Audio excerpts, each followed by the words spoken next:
12 chapter 2694 श्लोक और एक एंशियंट बुक जिसे जला राष्ट्र के कोकण के एक छोटे से गांव महाड़ में। लेकिन इस किताब को जलाया क्यों गया और ऐसा क्या था इस किताब में जिसके लिए हजारों लोग एक साथ आ गए और वेदी बनाकर उस किताब को जला दिया गया।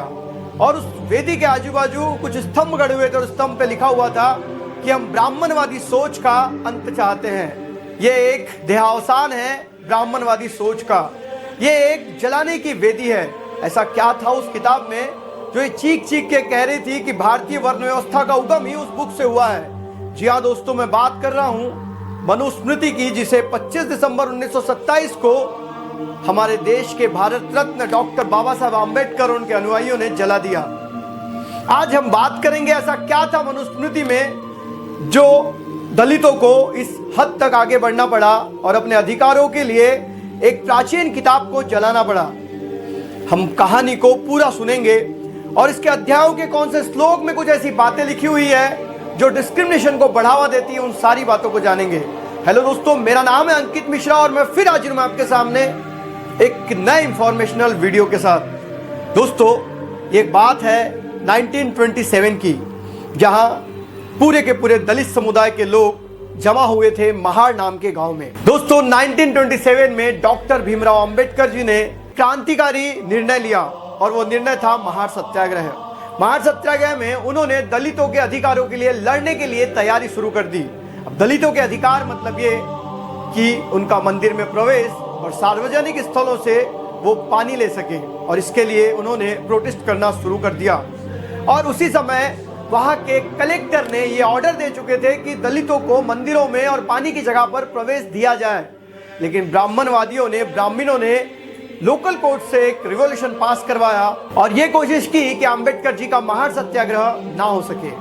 लेकिन अंबेडकर जी अपने काम के लिए पूरी तरीके से तैयार थे, लेकिन कोई भी पब्लिक ग्राउंड उन्हें इस सत्याग्रह को करने के लिए नहीं मिल रहा था। तब एक जेंटलमैन व्यक्ति डॉक्टर फतेहगाह ने अपनी पर्सनल लैंड को सत्याग्रह के लिए अवेलेबल करवा के दिया। लेकिन इस सत्याग्रह में जब अंबेडकर जी पहुंचे तो यह भी बहुत कंट्रोवर्सी रहा। जी हाँ, एक बहुत ड्रामेटिकल सिस्टम था, क्योंकि अंबेडकर जी को मुंबई से महाड़ पहुंचना था और अगर बस से आते तो उन्हें डर था कहीं बस वाले उन्हें डाइवर्ट ना कर दे, क्योंकि इस प्रोटेस्ट का पूरे महाराष्ट्र के कोकण रीजन में विरोध हो रहा था। ना सिर्फ कोकण रीजन में बल्कि पूरे भारत देश की नजर उस वक्त इस सत्याग्रह पर थी। इसलिए डॉक्टर बाबा साहब अम्बेडकर मुंबई के दासगांव पोर्ट से पद्मावती पोर्ट तक पानी से यात्रा करते हैं और 5 माइल पैदल चलकर महाड़ के उस स्थान पे पहुंचते हैं जहां उन्हें उस मनुस्मृति को जलाना था, जहां पे हजारों लोग जमे हुए थे और वो शपथ लेते थे, मैं जन्म से निर्मित चतुर्वर्ण व्यवस्था का विरोध करता हूं, उस विश्वास का विरोध करता हूं जो जातीय भेदभाव को बढ़ावा देती है।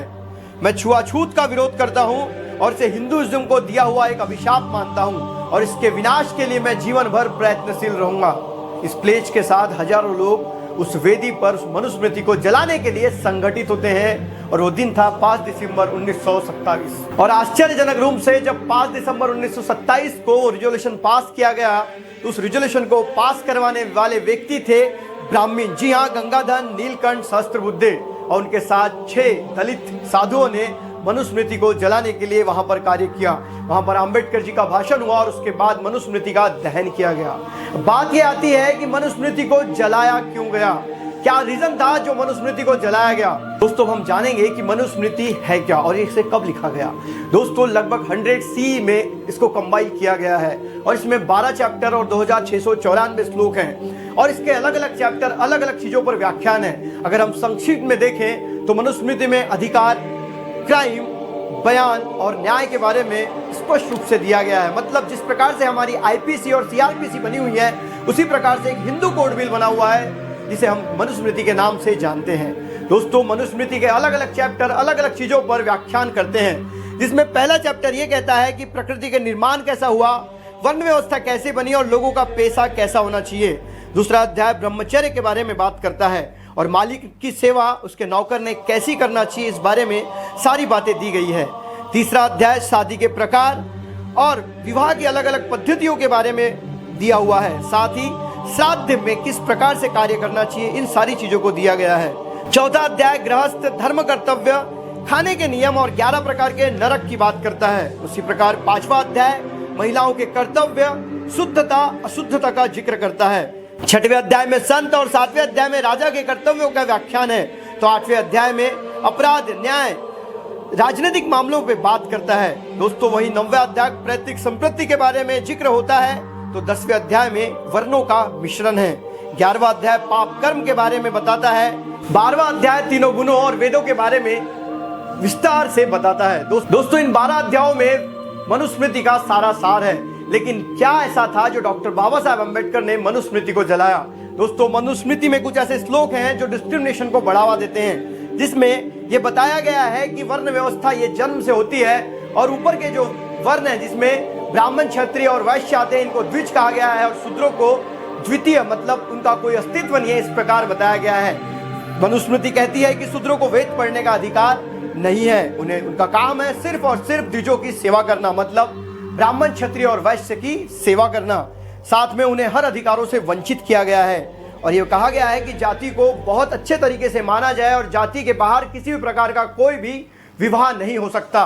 दोस्तों मनुस्मृति का 5वां अध्याय और श्लोक 148वां कहता है कि लड़की को शादी के पहले अपने पिता के संरक्षण में रहना चाहिए, शादी के बाद अपने पति के संरक्षण में रहना चाहिए और अगर पति की मृत्यु हो जाए तो उसे अपने बच्चों की दया पर जगना चाहिए। मतलब ये कि महिलाओं को किसी भी प्रकार की कोई आज़ादी नहीं है। इसीलिए तो कहा जाता है कि मनुस्मृति की सोच रखने वाले लोग कभी नहीं चाहेंगे कि भारत देश में इक्वालिटी आ जाए। दोस्तों अध्याय 11वां श्लोक 135 कहता है कि 100 साल के क्षत्रिय को भी 10 साल के ब्राह्मण को अपने से पूजनीय मानना चाहिए और उसका आदर करना चाहिए। मतलब ब्राह्मण सुपरमेसी को मनुस्मृति में भरपूर तरीके से बताया गया है और ये बताया गया है कि दुनिया में सबसे श्रेष्ठ है तो वो है सिर्फ और सिर्फ ब्राह्मण। दोस्तों मनुस्मृति का 8वां अध्याय का 20वां श्लोक कहता है कि ब्राह्मण जन्म से ही जज बन सकता है, लेकिन एक राजा ऐसा नहीं कर सकता और दलित को ऐसा करने का कोई अधिकार नहीं है। दोस्तों 8वें अध्याय का 270वां श्लोक कहता है कि अगर किसी द्विज की बेइज्जती किसी दलित ने कर दी तो उस दलित की जबान काट देनी चाहिए। इतना ही नहीं तो अगर वो किसी ब्राह्मण का या किसी द्विज का अनादर करता है, उसका नाम रिस्पेक्टफुली नहीं लेता है, तो 10 उंगल की लंबी सरिया उसके जबान में डाल देनी चाहिए। अगर कोई दलित धर्म का अपमान करता है और धर्म के बारे में ब्राह्मणों को ज्ञान बताता है तो उसके मुंह में और कान में गरम तेल डाल देना चाहिए। दोस्तों मनुस्मृति का 4था अध्याय में 78 से लेकर 81 तक के श्लोक कहते हैं कि किसी भी दलित को कोई भी एजुकेशन लेने का अधिकार नहीं है, ना उसे कोर्ट के बारे में जानने का अधिकार है, ना उसे अपने हक के लिए, अपने न्याय के लिए लड़ने का अधिकार है। इस प्रकार का डिस्क्रिमिनेशन मनुस्मृति में बताया गया है। अब आप खुद सोचिए, एक ऐसी किताब जो पूरे देश में अनइक्वालिटी को प्रमोट करती है, उस किताब को जला देना अच्छा है या उसे पूजना अच्छा है? दोस्तों डॉक्टर बाबा साहब अम्बेडकर ने इन्हीं बातों के कारण इस किताब का विरोध नहीं किया, तो बल्कि उसे जलाकर ये दर्शाया कि हम इसका विरोध करते हैं और इसे इस दुनिया से खत्म करने की जरूरत है। जिस प्रकार फ्रांस की क्रांति के समय वहां के राजेशाही का जो बस्तिल का किला था, उस किले को ढा दिया गया, वो भी इसीलिए क्योंकि वो प्रमोट करता था राजेशाही को। और सेम डॉक्टर बाबा साहब अम्बेडकर ने मनुस्मृति को जलाकर पूरे देश को नहीं तो पूरी दुनिया को यह मैसेज दिया कि डिस्क्रिमिनेशन सहन नहीं किया जाएगा। जो इनइक्वालिटी को बढ़ावा देता हो वो चीज किसी काम की नहीं है। और डॉक्टर बाबा साहब अम्बेडकर ने अपने पेपर बहिष्कृत भारत में 1928 में लिखा है कि मनुस्मृति एक ऐसी किताब थी जो किताब भारत देश में कभी इक्वालिटी नहीं आने देती, और इसीलिए हमने उसका दहन कर ये साबित किया कि हम मनुस्मृति को नहीं मानते। हम धर्म की हर वो किताब को नहीं मानते जो किताब दलितों को तुच्छ बताती है और छुआछूत को प्रमोट करती है। और इसीलिए डॉक्टर बाबा साहब अम्बेडकर ने 5 दिसंबर 1927 को मनुस्मृति का दहन किया। दोस्तों डॉक्टर बाबा साहब अम्बेडकर कहते हैं कि जिस प्रकार से महात्मा गांधी ने अंग्रेजों का विरोध करने के लिए यूरोप के कपड़े जलाए और वो यूरोपियों का विरोध था, उसी प्रकार से ब्राह्मणवादी सोच को, ब्राह्मणवादी सुपरमेसी को खत्म करने के लिए हम लोगों ने मनुस्मृति को जलाया है। दोस्तों इस वीडियो का अंत में कंक्लूजन ये निकलता है कि जिस किताब के द्वारा महिलाओं के अधिकारों को छीनने की बात की जाती है, जिस किताब के द्वारा शूद्रों के, दलितों के अधिकारों को छीनने की बात की जाती है, जिस किताब के द्वारा देश में डिस्क्रिमिनेशन को बढ़ावा दिया जाता है, जिस किताब में सिर्फ एक ही जाति को सुपरमेसी बताई जाती है, जिस किताब में शूद्रों को तुच्छ लिखा जाता है और जिस किताब में भारत देश के भविष्य को खत्म करने की कोशिश की जाती है, उस किताब का अंत होना ही अच्छा था। अगर आज के तारीख से हम मनुस्मृति की कल्पना करते हैं तो आज हम उससे बहुत आगे हैं। आज तो युद्ध का जमाना है और महिलाएं भी अपने फ्रंट पर लड़ रही हैं। वो ना पिता, ना पति, ना बच्चों की मोहताज हैं। वो खुद के दम पर खुद का काम कर रही हैं। आज इसरो जैसे मिशन में महिलाएं बढ़ चढ़कर हिस्सा ले रही है। आज हमारे फाइटर जेट को महिलाएं उड़ा रही है। आज हमारी बेहतरीन डॉक्टर्स महिलाएं हैं। आज हमारे बेहतरीन साइंटिस्ट महिलाएं हैं। तो फिर हम इस बात को कैसे मान सकते हैं कि मनुस्मृति में सब कुछ सही लिखा था? और कभी कभी इस बात को सोचकर भी दुख होता है कि हमारे पूर्वज जब इतने महान थे तो उन लोगों ने मनुस्मृति जैसी किताब क्यों लिखी, और क्यों मनुस्मृति में इतना सारा डिस्क्रिमिनेशन भर दिया, क्यों इतना भेदभाव भर दिया, और क्यों लिख दिया कि कोई आदमी जन्म से ही महान हो सकता है।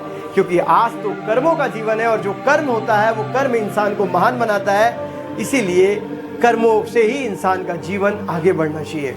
दोस्तों, अगर वीडियो अच्छी लगी है तो वीडियो को लाइक करो, चैनल को सब्सक्राइब करें। मिलेंगे अगले वीडियो में, तब तक के लिए अलविदा, जय हिंद, वंदे मातरम।